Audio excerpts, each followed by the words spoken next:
6, the rest, cranial nerve 3. So, kunwari, tinanong ko kayo, ano po yung nerve supply na gagana if I instruct my patient to look towards the left? Look towards the left. Sa right, sino nerve supply? Sa right, cranial nerve 3. Kasi, ito, medial rectus. Wala naman dito sa dalawa.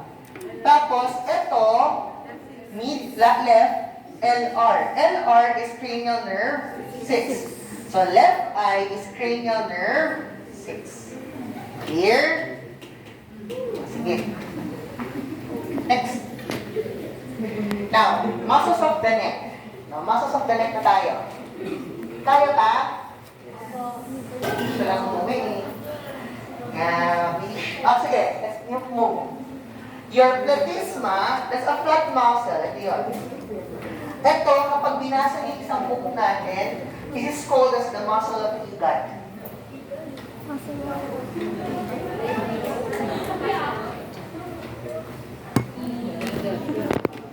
Ano siya?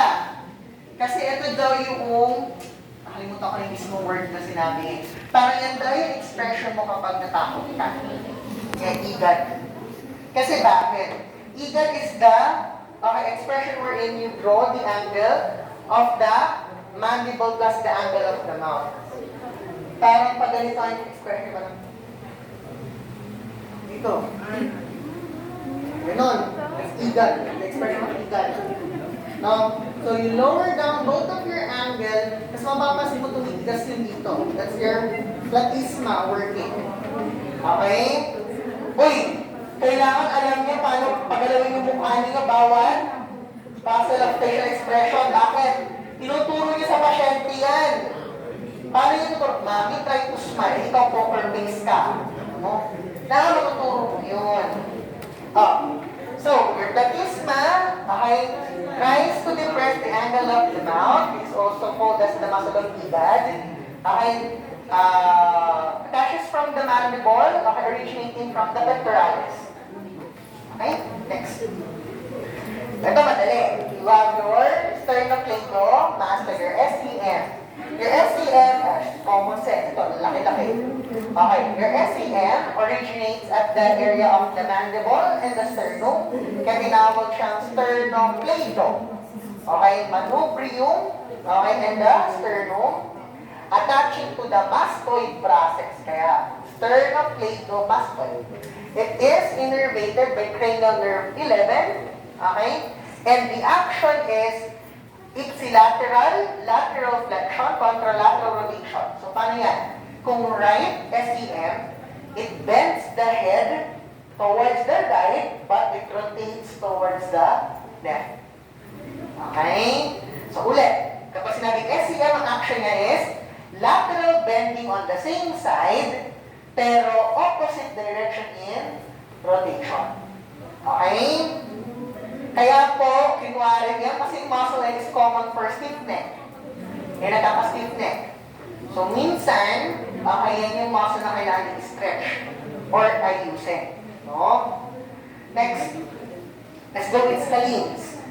Now, ito yung SCM ninyo. Sa baba niya, you can see, may dilaw dito. Tama? Now, I want you all to realize, now, this is your scalenus anterior or scalene anterior, scalenus medius or the middle scalene, and the scalenus posterior or the posterior scalene. So, anterior, middle, posterior scalene. Here, now, bakit ito kailangan i-realize sa inyo? You can see this yellow structure, that is your brachial plexus. So if I'm going to ask you, where can you find the brachial plexus? Between the anterior or middle, posterior, posterior, anterior. Saan nyo makikita siya? Middle and anterior. Now, ganito yan. Diba sabi ko sa inyo, an impingement of the brachial plexus can lead to thoracic outlet syndrome. Now, bakit natin kailangan alamin yan? Diba nakita na kayo ng mga bodybuilders? Bodybuilders, tendency mag-hypertrophy ang muscle. Lumaki ang mga muscles nila. Sometimes, hindi tama ang muscle training nila. More on the focus ang harap kesa likod, nagkakaroon ng muscle imbalance. Kasi sa training ng mga pasyente natin, that balance eh. Na-train mo yung harap, matitrain mo dapat yung likod. Hindi pwedeng puro harap. Kasi bakit? Mag-unbalance ang katawan ng pasyente mo. So sometimes, some of them, masyadong nag-workout, nag-focus ang training sa harapan. Kasi bakit? These muscles, the muscles of the neck, also works when you try to perform exercises for the shoulder. Kasi bakit? Magkakadugtong yan. So may tendency, mag-hypertrophy yung muscles. And some cases, pag lumaki yung muscles na to, pwede nga iipit yung brachial plexus. Okay? So isa yun sa mga ideas or concepts. So again, ano naman ang action niya, sir? Ang action niya is ipsilateral flexion. So, kung ano yung action niya? Same side, bending. Okay? So, yun naman yung action ng mga scalings ninyo. Okay? So, next tayo. Let's now go to the suprahyoid group.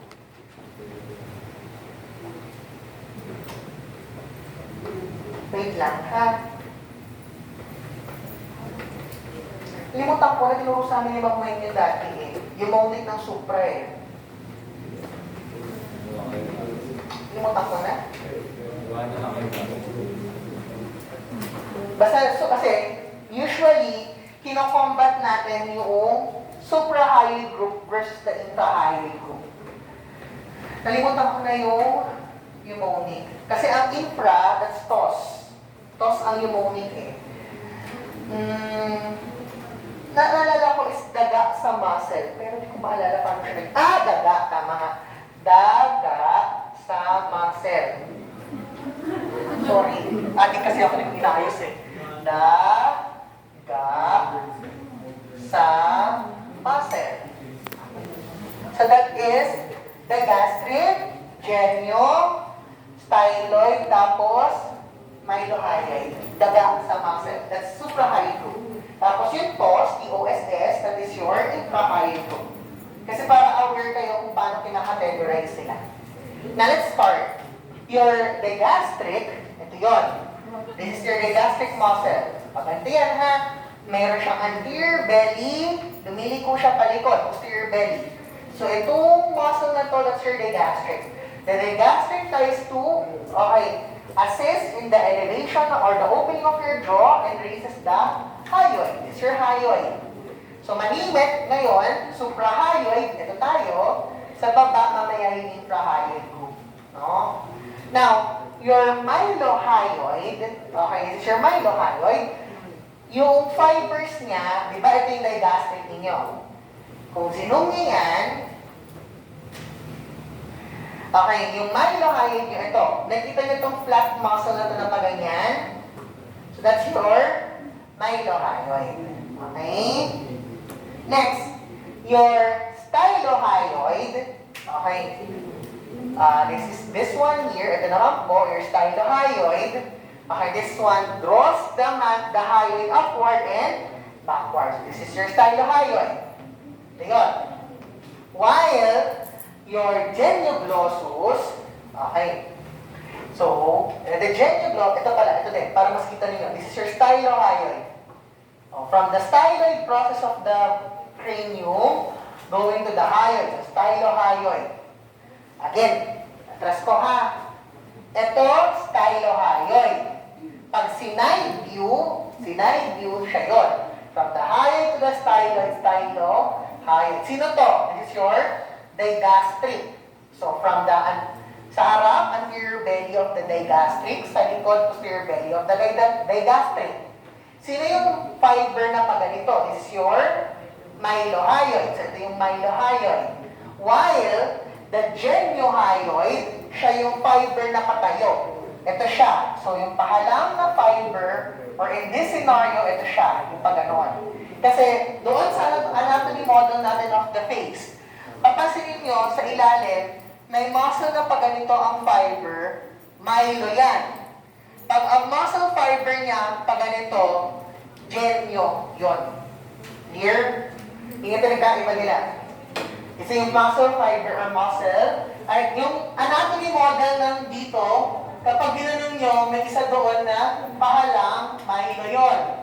Pag sa kabila na deep, pinatayo na yung fibers, that is your genyo. Kasi ayun yun, no? Pag ganito. So, ito yung kinetter sa loob, patayo, genyo, pahalang, mahilo. Okay? Next. For the infrahyoid group, okay, for infrahyoid, so you have first your thyrohyoid. This one here, it's your thyrohyoid. This one. So ito yung hyoid bone sa baba niya. So this is your thyrohyoid. Ito guys, itong kalahati ni netter, superficial. Itong kalahati ni netter, deep. Kasi tinan nyo, ginupit-gupit niya. Okay? So in this side, etong muscle na to, this is your thyrohyoid. From the hyoid going to the thyroid. Dito, papansinin nyo, etong side na to, ginupit ni netter to, to expose the muscle beneath. This is, etong pong muscle na to, kapareho dun sa kabila. So this one, etong malaking to, this is your thyrohyoid din. Clear? Ulit. Ito, thyrohyoid. Ito, thyrohyoid. Okay? Omohyoid, ito siya. Isusunod, this is your omohyoid. Gumanon. So this muscle here from the hyoid bone going down, this is your omohyoid. So ito, yung naputol ni netter, siya yun. Clear? That's your omohyoid. Your sternohyoid, okay? Your sternohyoid, ito siya. From the hyoid going to the sternum. So this is your sternohyoid.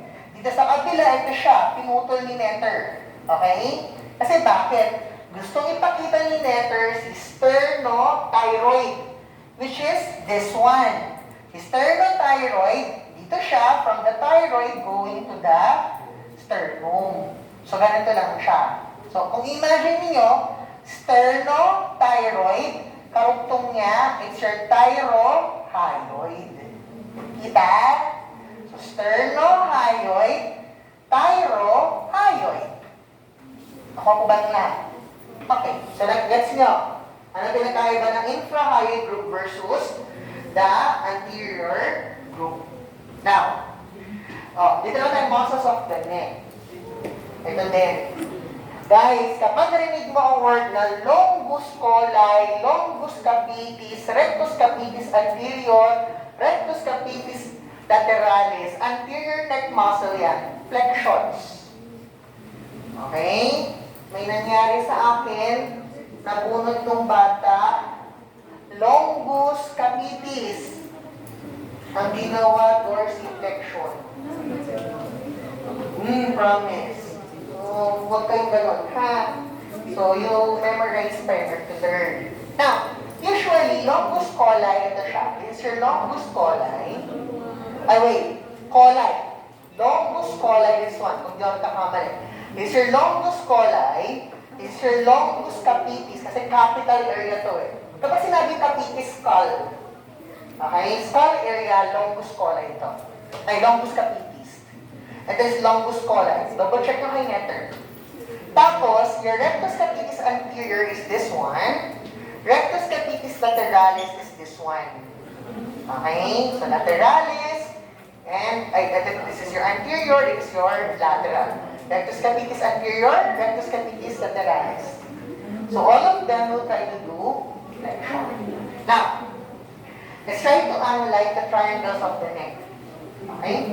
Let's do triangles of the neck. So, kung titignan ninyo, okay, ito yung triangles. Ang daming triangles ng leg ninyo. Pero we create a schematic diagram. Nandiyan na ata yun, nilagay ko na dyan. Nandiyan kita. Yan yung schematic. Paliwanag ko muna sa inyo to. Maganda yung try to do this on a piece of paper first. Kasi magulo na yung nag-jump walk yan ninyo. So, you create first a box. Ito muna ang i-form ninyo. Ito muna. Para lang oriented ang brain. So, imagine mo na side view ang tao, Sa taas, mandible. Okay? Sa kanyang harapan is the anterior neckline. Sa likuran niya, nandoon yung trapezius. Sa baba, yung clavicle. So that's the orientation. Nasa ibig ng tao, anterior neckline, trapezius sa likod. Taas is mandible, sa baba ang clavicle. Here. So ito yung ini-illustrate natin. May malaki tayong muscle coming from the mastoid, okay, going down to the sternum and the clavicle. We call it as your SEM. So, si SEM ng color blue, okay, ibig sabihin, it now forms two large triangles. Clear? So, tinanong kayo, what muscle divides the neck, forming the anterior and the posterior triangle? The answer is the SEM. Si SEM ang mag-divide at ang landmark mo para malaman sino si harap, sino si likod. Kaya magkakaroon kayo ngayon, kung ito si SEM, ito ay harap, this is the anterior triangle. Ito ang likod ni SEM, this is the posterior triangle. Kaya kung tinanong ko kayo muna, bago tayo mag-proceed, what are the boundaries of the anterior triangle? Anterior triangle. Sa harapan niya, anterior neckline. Sa taas niya, mandible. Sa baba niya, anterior border of the SEM. O, paano yung posterior triangle? Ano boundaries niya? Sa likod niya, trapezius. Sa harap niya, posterior border. Sa baba niya, middle third of the clavicle. Clear? Pakompletuduhin natin. Dudugtong, you have your hyoid bone. Si hyoid bone, alam natin may muscle tayong humabit. We call it as the digastric. So, yung nasa harapan, yung nakikita nyo dito, anterior belly, yung gumanoon, posterior belly. So, anterior belly of the digastric, posterior belly of the digastric. O, tugtog pa tayo isa pa. Meron tayong omohyoid. Okay? So, si omohyoid, nag-form ng ganito, sa taas ni SEM, superior belly. Sa baba ni SEM, inferior belly of the omohyoid. Ngayon, makaka-form tayo ng how many triangles? 1, 2, 3, 4. 4 triangles at the anterior triangle. Okay, and you have 2 triangles at the posterior triangle. Parang dami o triangle. Clear? Kasi may importance yung bawat triangle na yan. So let's try to analyze first. Ito, nabanggit na natin to. Ano yung parts ng anterior triangle? Harap niya, anterior neckline, likod niya, anterior border, taas niya, mandible. Ano-ano yung ating nabuo? So may numbers tayo. You have your submental, submandibular, the carotid, and the muscular. So balikan natin yung schematic. Mas ma-appreciate nyo yung schematic natin. So again, sino yung number 1? Ano pangalan? Submental. Di ba sabi ko sa'yo, saan ang mentalis? Ito ang mentalis sa harapan. So submental, sa baba ni mentalis, yung 1. Here.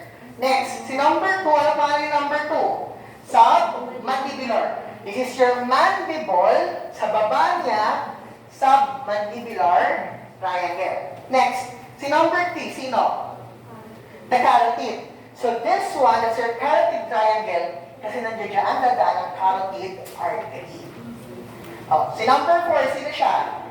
4 is the muscular, puro muscles lang yan. Okay? Ini importance yan. So let's apply. Sabi natin, okay, ito yun. Try to use your brain. Tingnan natin to ha. Sabi dyan, balikan natin yung schematic. Sundan nyo ako. Okay. So number 1 is submental. What are the boundaries of the submental? What is the lateral boundary? Anterior belly. So lateral boundary niya, gilid niya, anterior digastric. Ano ang kanyang inferior? Hyoid. Ano ang kanyang anterior? Anterior neckline. So kung kaya nyo i-drawing ito, you can answer yung mga questions regarding borders of the neck. Clear? Next, number 2. Ano yung pangalan ng number 2? It's the submandibular or, tignan nyo, yung kanyang dalawang linya gawa ng digastric. Kaya ang other name submandibular is the digastric triangle. Okay? So ano ang kanyang boundaries? What are the boundaries? The lateral boundary is the, ano? Ha? Ito tayo, number 2. Ano niya? Boundaries. Ha? Ano na nakalagay sa inyo? Mag-check ko nga baka ako ang namamali. The anterior boundary is the anterior digastric. The posterior boundary is posterior digastric. The superior boundary is the mandible. And anong muscle daw natagpuan sa floor niya? The myohyoid and the hyloglossus. Next, let's proceed with the carotid triangle. Carotid triangle is number 3. So the carotid triangle, ano ang kanyang superior? Superior niya is posterior digastric. Ano pa isang boundary niya? It's the inferior boundary formed by the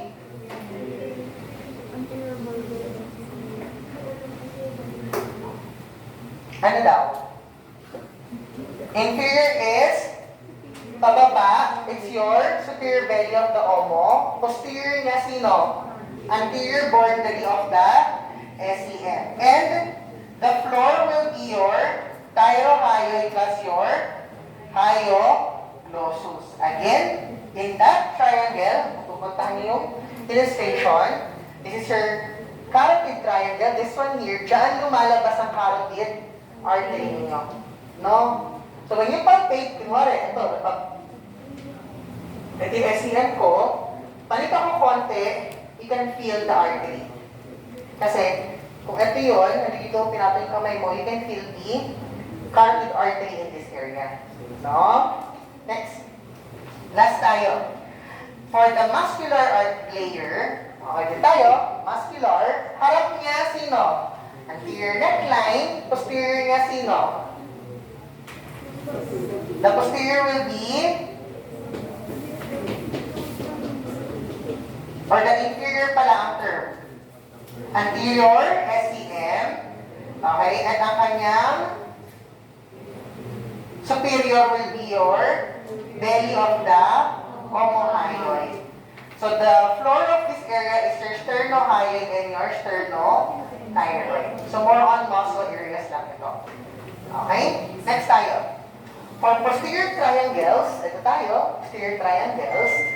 Okay, we can see at the posterior triangle, the posterior border, the anterior border, ay sino si letter A muna pala? Letter A nasa likod, ito yung occiput ninyo, so ito siya, the occipital triangle. While this one, sa taas ng clavicle, is the supraclavicular triangle. So, si occipital, ang harapan niya, sino? Posterior border of the SEM, ang kanyang inferior is inferior belly of the omo. Ang likod niya is the tissues. While the supraclavicular, ang boundaries niya is anterior by the posterior boundary of the SEM. Likod niya is inferior. Ang baba niya is clavicle. Clear? Ganun lang yung triangles of the neck. Ang important sa atin dito will be the anterior area. Okay? Nakuha po na lahat. Oh, wait lang. Paano tapos na?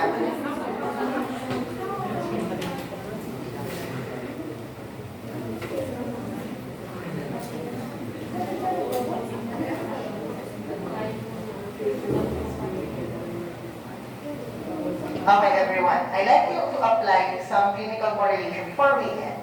No? May give you time to review pa naman for later. No? Hindi mo kalala.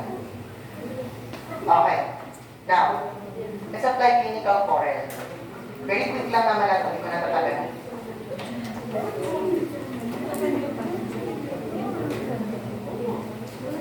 So, this picture depicts what we call, di ko alam kung naturo na sa inyo ni Ma'am Weng before, but we call this as her torticollis.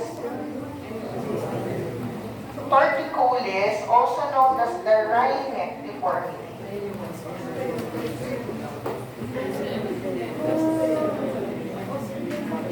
The most common muscle affected here is called as the SCM. SCM ang may damage siya.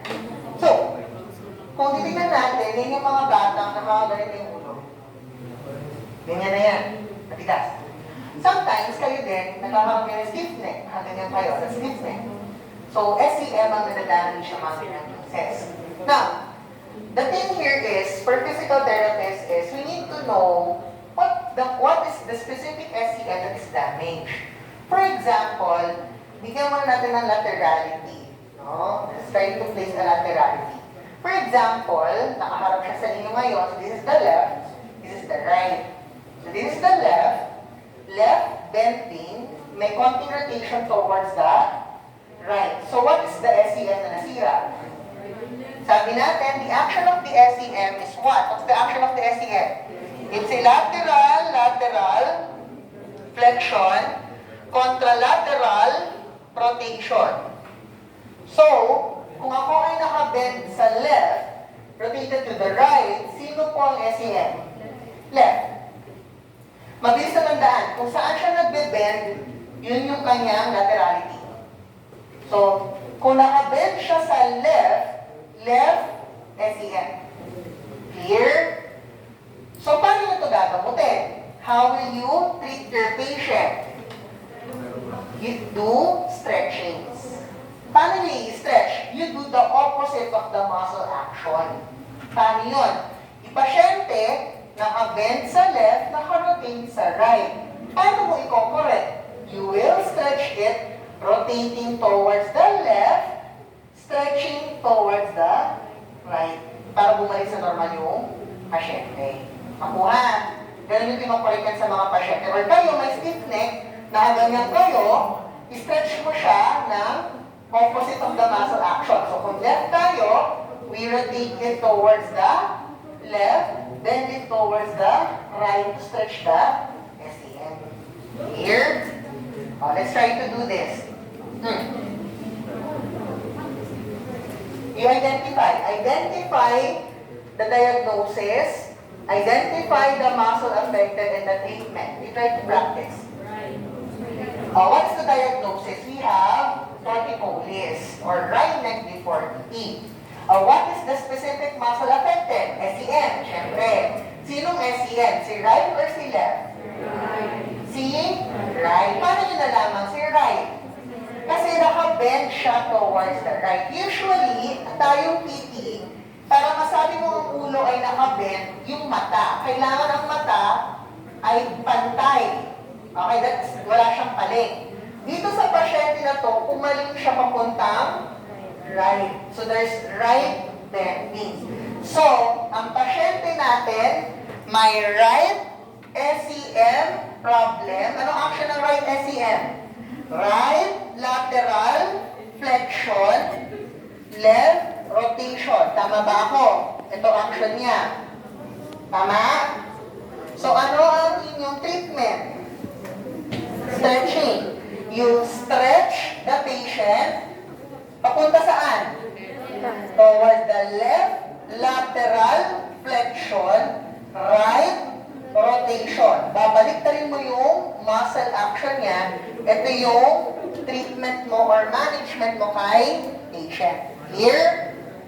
Okay, so that's how you treat torticollis. Nakuha mo na lahat? Next. I want you all to look at this picture. So, pansinin ninyo, ano problema niya? Trigeminal, no? Kasi hindi Tingnan nyo to.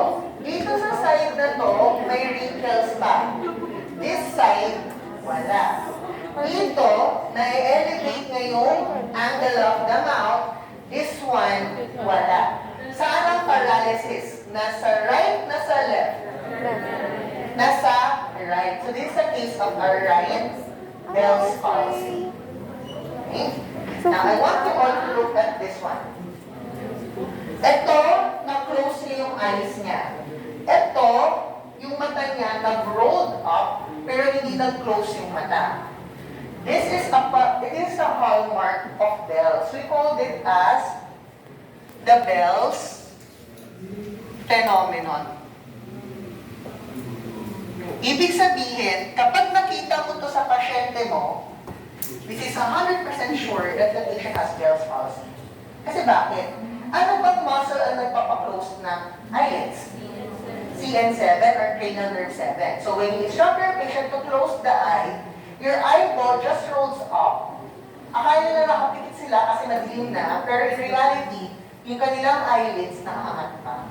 Kasi paralyzed yung cranial nerve 7. Guys, it's normal, everyone, it's normal. When you close your eyes, your eyeball rolls backward.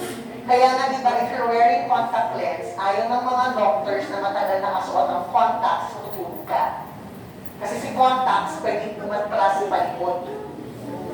Clear? Kaya huwag yung makalugan ang contact lens ninyo. Okay? Yung po yun. That's your classic Bell's phenomenon. Clear? Naintindihan mo yung head and neck? Okay, tapos tayo dito.